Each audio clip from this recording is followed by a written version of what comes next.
I wanted to mount my Google Home Mini to the wall, and so like any hobbyist, I'll Google for anybody who essentially designed a wall mount for the thing that I was trying to do before I ended up designing one myself. And I found this uh, CAD file or STL file that I thought was kind of neat.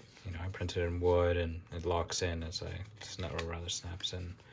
And this broke off, and I'll talk about that in a sec. But what makes me feel really dumb about this, and ultimately becomes a pro tip here, is to check if there's already mounting brackets or anything that you want to do that's already any sort of functionality that's built into the product itself. So this, if you're unfamiliar with it, it basically allows any sort of screw onto the wall to hook in. So you just hook it into that, and then it floats, which is great. Everything I wanted. So it's kind of funny. So anybody who built these kind of things, or they probably didn't realize that either. The second thing, when designing, so another second pro tip here.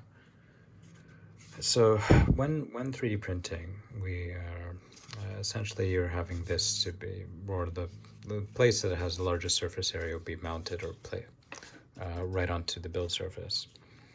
And you'll be printing from there. So you can imagine the print head just going to either spiral or zigzag or wherever your infill is. Now, if we look at here, we can actually see the layer lines connecting. And because the 3D printers work by putting essentially printing one layer at a time, going up on the z-axis, the layer adhesion is the point of the so essentially the weakest point here, the weakest link, which makes unfortunately it very brittle in between layers. So how I broke this, so I just tried to dismount it, and then it just snapped off, which is really unfortunate. So I'm not applying much force here, and you can see if I'm applying any sort of force in between layers, it becomes really difficult. So something you have to think about when you're designing. So this kind of design, I'm not really too much of a fan, despite the aesthetics of it. Also, that design, this is due to over extrusion, higher temperature. It makes it really, really messy, and you have to worry about a lot of cleanup. So even if I dialed this perfectly, I'll still get a lot of stringing with this particular filament. So something to pay attention to. So it's not very strong, and with the gaps, you get some stringing. It's not great.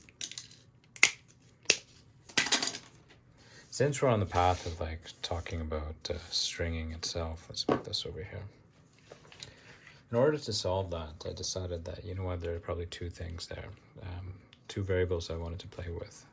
So over extrusion and stringing. So I printed a test tube or test cube. This is with a 0.8 millimeter nozzle at a 0.5 layer height, where you could see all that stringing. So it wasn't really great. And it was at 220 degrees C. So I marked it at the bottom here. And if you look carefully, you can see that it's just very, very rough. And this is due to over extrusion. And the Z is pretty filled in here, so you don't have really sharp lines. So it's printed essentially too fat. So in order to fix this, I decided to drop this down significantly. I kept the extrusion out. So the same, this is an extrusion multiplier of 1. Same thing, same extrusion multiplier of 1, but in this case I dropped the temperature quite significantly down. And you can see that I'm still having what they call ringing. So it's not as bad as the first one. Let's look at this here. Put it at an angle. So it's not as bad as the first one, but just dropping the temperature down helps significantly. But you can definitely see it on the top. So the Z is or Z is far more pronounced. Now dialing the extrusion down to 0.95 instead of 1, so just a little bit less, you could see there's a huge difference here. Granted, you start getting more and more gaps, but I found that this would be much, much cleaner. Let's take a look at the Y, see the focus. Yeah, it's much better. And even taking it down to 0.9, so here we go, where I found it to be by far the cleanest. So this is on my right is 0.95, and this on my left is 0.9. And it's close, but if you don't mind the gaps, even going down to 0.9, I think would be really beneficial in some filaments, or at least this wood PLA. See, it's almost perfect, which I'm very, very happy about. Come on, focus.